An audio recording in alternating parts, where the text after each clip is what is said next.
یہ دیکھیں نا پیارے دوستو، یہ بچہ نماز نہیں پڑھ رہا ہے صرف آپ کو سمجھانے کے لیے کہ یہ آپ نے کرنا کیسے ہے۔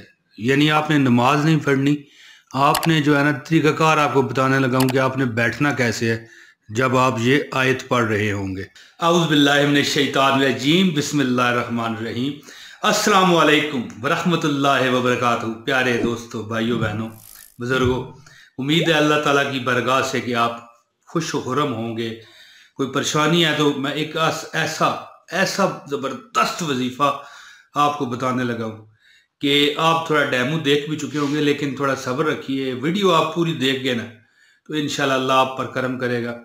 دوستو، انسان پر کبھی ایسے وقت اوقات آ جاتے ہیں کہ وہ مقروض ہوتا ہے یا اسے کسی ایسی مسئلے کا سامنا کرنا پڑ رہا ہوتا ہے کہ اسے سمجھ نہیں آتی وہ کیا کرے۔ بعض اوقات انسان پر ایسی مفلسی آ جاتی ہے کہ اسے پیسوں کی اشد ضرورت ہوتی ہے، لیکن کوئی رستہ اسے سجائی نہیں دیتا، نظر نہیں آتا کہ وہ کہاں جائے اور کیسے وہ اپنی مطلوبہ جو خواہش ہے، پیسے ہیں، کوئی امید ہے، وہ کیسے پوری کرے۔ بندہ وہ کوشش بھی کرتا ہے لیکن اسے نہ کوئی پیسہ دینے کے لیے تیار ہوتا ہے، نہ وہ خود کہیں سے بندوبست کر پا رہا ہوتا ہے۔ بہت وہ پریشانی میں ہوتا ہے بندہ، کوئی بھی ہے، ہماری بہن ہے، بھائی ہے، بھوک کی وجہ سے یا کسی فقر کی وجہ سے، کوئی بیماری میں اس کے گھر والا کو مبتلا ہے یا وہ خود مبتلا ہے، یا کوئی ایسی کوئی بھی وجہ ہو سکتی ہے، مختصراً بات یہ ہے، یا کوئی بھی ضرورت ہو سکتی ہے، کسی سے قرضہ مانگتا ہے، قرضہ نہیں ملتا، کوئی مزدوری ڈھونڈنے لگتا ہے تو وہ اس وقت میسر نہیں ہوتی کہ کیا کرے، اور پھر کئی جگہوں پر وہ کوشش کرتا ہے لیکن اس کی مراد پوری نہیں ہوتی۔ تو اب اس موقع پر انسان کو کیا کرنا چاہیے؟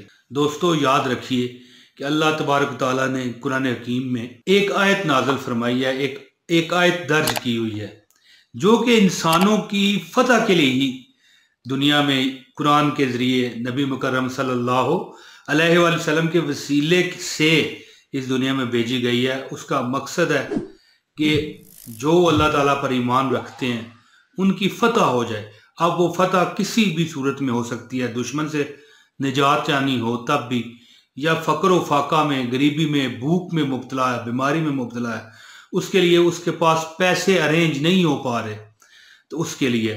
تو دوستو ویڈیو بہت لمبی نہیں ہے، مختصراً میں آپ کو بتاتا ہوں، لیکن اس سے پہلے گزارش ہے اس ویڈیو کو لازمی لائک کریں، چینل سبسکرائب کریں اگر آپ چینل پر نئے ہیں یا آپ نے ابھی تک چینل کو سبسکرائب نہیں کر رکھا تو دوستو بیل نوٹیفیکیشن کا بٹن لازمی دبائیں تاکہ ہماری ہر ویڈیو سب سے پہلے آپ تک پہنچے۔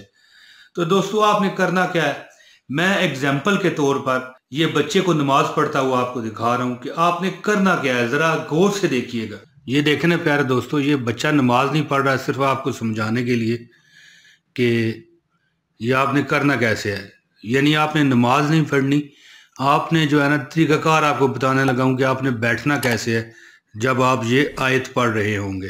یہ بچہ نماز نہیں پڑھ رہا، یہ آپ کو ہم طریقہ کار بتا رہے ہیں کہ جیسے نماز میں ہم کرتے ہیں۔ یہ دیکھیں نا، یہ بچہ آپ کو سمجھ آ رہا ہے نا کس طرح؟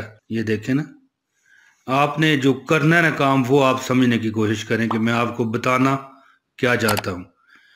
اب یہ بچہ اتحیات بیٹھا ہے، یہ دیکھیں، آپ نے جب قرآن پاک کی یہ 41 مرتبہ آیت پڑھنی ہے نا تو آپ اس طرح اتحیات کی شکل میں بیٹھے ہوئے ہوں۔ یہ دیکھیں نا، یہ بچہ جو ہے یہ آپ کو فار ایگزامپل بتایا جا رہا ہے، آپ نے نفل یا نماز نہیں پڑھنی بلکہ آپ نے اس طرح بیٹھنا ہے، یہ بچہ جس طرح بیٹھا ہوا ہے نا، یعنی اتحیات کی شکل میں۔ تو یہ صرف آپ کو سمجھانے کی غرض سے بتایا جا رہا ہے۔ تو دوستو آپ نے یہ جو طریقہ ہے، یہ نوافل جو پڑھ رہا ہے بچہ، نماز پڑھ رہا ہے، یہ آپ نے نماز اس وقت نہیں پڑھنی۔ اگر آپ کو کوئی مجبوری ہے، پریشانی ہے تو نماز نہیں پڑھنی، صرف اتحیات میں بیٹھنے کا طریقہ۔ اب میں یہاں پر کہوں کہ آپ اتحیات میں جس طرح بیٹھتے ہیں اس طرح آپ مطلب ہے کہ بیٹھیں۔ ہو سکتا ہے، میں یہ نہیں کہتا کہ ساری دنیا جانتی ہے، لیکن کیا پتہ کوئی ایسا بندہ ہو جسے نہ پتہ ہو، یا پتہ تو ہو لیکن وہ مطلب ہے کہ اتحیات کا لفظ میرے سے نہ سمجھ سکے۔ تو طریقہ کار یہ ہوگا، جیسے یہ دیکھیں نا بچہ آپ کو نظر آ رہا ہے کہ آپ نے اس طرح اتحیات میں بیٹھنا ہے، نوافل نہیں پڑھنے۔ ہاں، ایک بہت مجرب طریقہ وہ یہ ہے کہ آپ 2 رکعت نفل حاجت کے پڑھ لیں، ٹھیک ہے، جیسے ہی آپ سلام پھیر لیں تو ہاتھ آپ کے اتحیات کی جگہ پر ہی پڑے رہنے چاہیے، جیسے یہ بچہ آپ کو نظر آ رہا ہے